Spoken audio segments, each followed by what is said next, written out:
हमें दो भाइयों को दिखाया जाता है, जिनमें से छोटे का नाम नेथन था, जिसको प्यार से नेट कहा करते थे।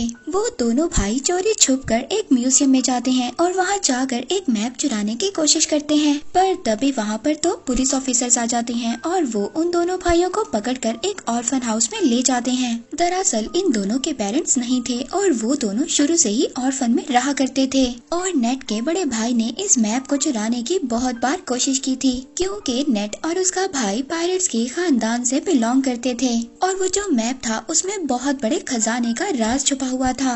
अब उस ऑर्फन हाउस की सिस्टर पुलिस ऑफिसर से ये कहती है कि नेट अभी छोटा है, आप लोग इसके बड़े भाई को लेकर जा सकते हैं, क्योंकि वो बार बार मना करने के बावजूद भी चोरी किया करता था। बट यहाँ पर नेट का बड़ा भाई खुद को पुलिस के हवाले नहीं करना चाहता था, इसलिए अब वो यहाँ से भागने का डिसाइड करता है। अब वो अपने सामान को पैक करने के बहाने अपने रूम में जाता है। नेट अपने बड़े भाई से कहता है कि मैं तुम्हारे बगैर नहीं रह सकता।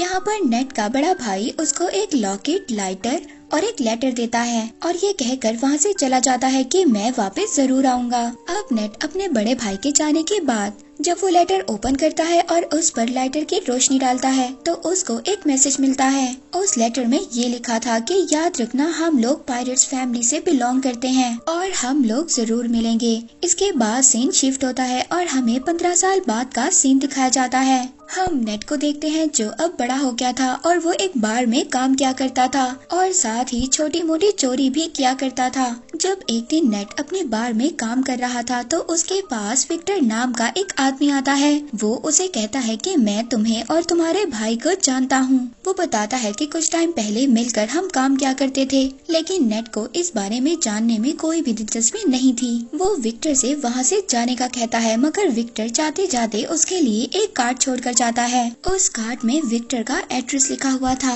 नेक्स्ट सीन में हम देखते हैं कि नेट विक्टर के घर पर चला जाता है। वो उसके घर में जाकर वही मैप देखता है जो कई साल पहले उसने और उसके भाई ने चुराने की कोशिश की थी। तो तभी वहाँ पर विक्टर भी आ जाता है। विक्टर कहता है कि अगर तुमने पहले ही आना था तो मुझे तभी बता देते। यहाँ पर नेट विक्टर से कहता है कि ये तो वही मैप है जिसको ढूंढने के लिए कई लोगों ने बहुत ज्यादा मेहनत की और ये एक खजाने का नक्शा है और इस मैप के रास्ते पर जाकर बहुत ज्यादा लोगों ने अपनी जान दे दी और उन्हें कुछ भी हासिल नहीं हुआ और ये एक बकवास स्टोरी थी।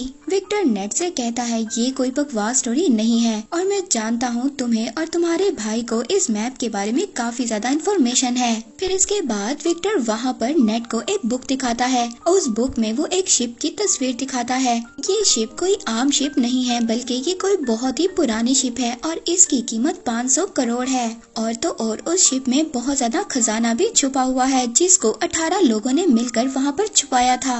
अब जब नेट को इस खजाने के बारे में इतनी ज्यादा इन्फॉर्मेशन थी तो विक्टर उसको कैसे जाने दे सकता था और अब वो उसे अपने साथ काम करने की ऑफर करता है, लेकिन नेट उसकी ऑफर को रिजेक्ट कर देता है। तो विक्टर उससे कहता है कि अगर तुम मेरा साथ दोगे तो तुम्हें तुम्हारा बड़ा भाई भी मिल सकता है। नेट घर जाता है और घर जाकर अपने बड़े भाई की चीजों को देखने लगता है और इसके बाद वो विक्टर के साथ काम करने के लिए एग्री हो जाता है। अगली सुबह हम देखते हैं नेट विक्टर को एक क्रॉस का साइन दिखाता है। वो कहता है कि ये कोई क्रॉस का साइन नहीं है, बल्कि उस खजाने तक पहुंचने की चाबी है, जिस पर विक्टर कहता है कि इसमें से एक चाबी तो मेरे पास है और दूसरी चाबी हमें जल्दी चुरानी होगी। विक्टर नेट को बताता है कि इसके साथ की दूसरी चाबी एक ऑक्शन कंपनी में है और बहुत जल्दी वो उस चाबी को नीलाम करने वाले हैं और जल्दी हमें उस चाबी को वहाँ से चुराना होगा। अब विक्टर उस कंपनी में जाकर उस चाबी को चुरा लेता है। उस चाबी को चुरा कर जब वो वहाँ से आ रहा था तभी वहाँ पर एक लड़की आती है जिसका नाम ब्रैड था और वो विक्टर के गले पर नाइफ रखकर कहती है कि ये चाबी मुझे दे दो, और ये सब कुछ वो अपने बॉस के कहने पर कर रही थी और ये लड़की विक्टर की पुरानी दुश्मन भी थी। अब जब वो दोनों उस चाबी के लिए फाइट कर ही रहे थे तभी वहाँ पर कुछ गार्ड्स आ जाते हैं। विक्टर उन गार्ड्स का फायदा उठाता है और वहाँ से चाबी लेकर निकलने में कामयाब हो जाता है। अब चाबी को लेते ही सार विक्टर नेट को लेकर बार्कलोना जाता है।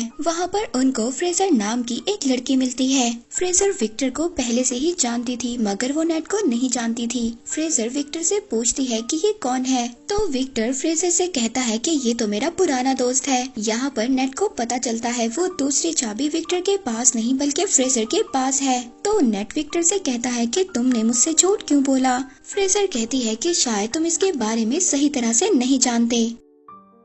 अब जब वो दोनों आपस में बहस कर ही रहे होते हैं तभी वहाँ से फ्रेजर वो चाबी लेकर वहाँ से भाग जाती है। नेट फ्रेजर के पीछे भाग रहा था और फ्रेजर आगे आगे थी। फ्रेजर अपनी कार में बैठकर वहाँ से निकलने की कोशिश करती है मगर नेट उसकी गाड़ी के आगे आ जाता है। तो वहाँ पर विक्टर भी आ जाता है। वो फ्रेजर से कहता है कि अगर तुम्हें सारा खजाना चाहिए तो ले लो, मगर ये तुम नहीं जानती कि ये चाबी कहाँ और किस वक्त लगेगी, और इन सब के बारे में सिर्फ नेट को ही पता है। ये बात सुनने के बाद फ्रेजर उन दोनों के साथ काम करने के लिए तैयार हो जाती है। नेट उन लोगों को बताता है कि बहुत सालों पहले उन 18 लोगों ने उस खजाने को चर्च में छुपाया था।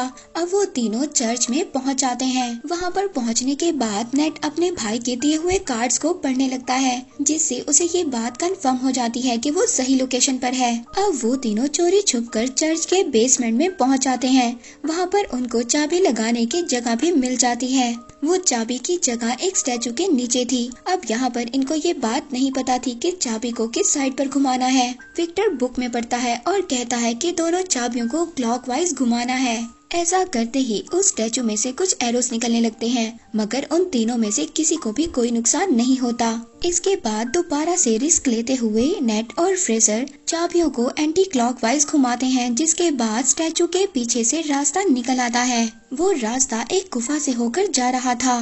फिर नेट यहाँ पर विक्टर से कहता है कि हमें इस रास्ते से गुजरकर एक रास्ते से नहीं बल्कि दो अलग अलग रास्तों से जाना होगा। वो कहता है कि मैं और फ्रेजर एक रास्ते से जाएंगे और तुम अलग रास्ते से जाना। इसके बाद नेट और विक्टर अपने फोन को जीपीएस के साथ कनेक्ट कर लेते हैं। अब नेट और फ्रेजर एक रास्ते से जाते हैं जबकि विक्टर दूसरे रास्ते से जाता है। उस गुफा के रास्ते से जाते जाते नेट और फ्रेजर एक बार में पहुँच जाते हैं।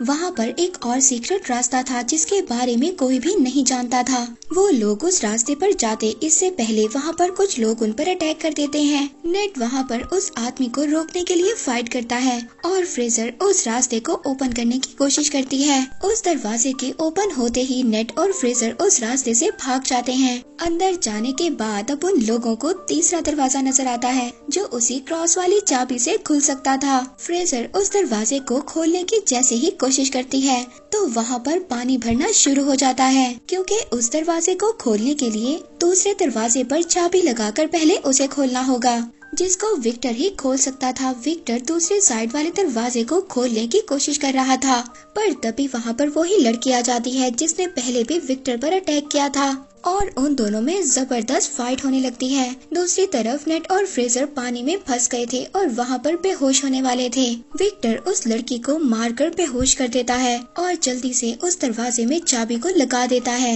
इसके बाद नेट और फ्रेजर बच जाते हैं और सेफली उस दरवाजे से बाहर आ जाते हैं। अब बारी थी फाइनल दरवाजे पर जाने की, लेकिन कोई भी ये नहीं जानता था कि उस दरवाजे को कैसे ओपन करना है। विक्टर बाहर खड़ा एक होल में से उन दोनों को देख रहा था पर तभी वहाँ पर नेट अपना दिमाग इस्तेमाल करता है। वो फ्रेजर से कहता है कि जाओ और विक्टर से दूसरी चाबी लेकर आओ, लेकिन विक्टर उन दोनों पर ट्रस्ट नहीं करता और दूसरी चाबी देने से इनकार कर देता है। लेकिन थोड़ी ही देर बाद विक्टर उस चाबी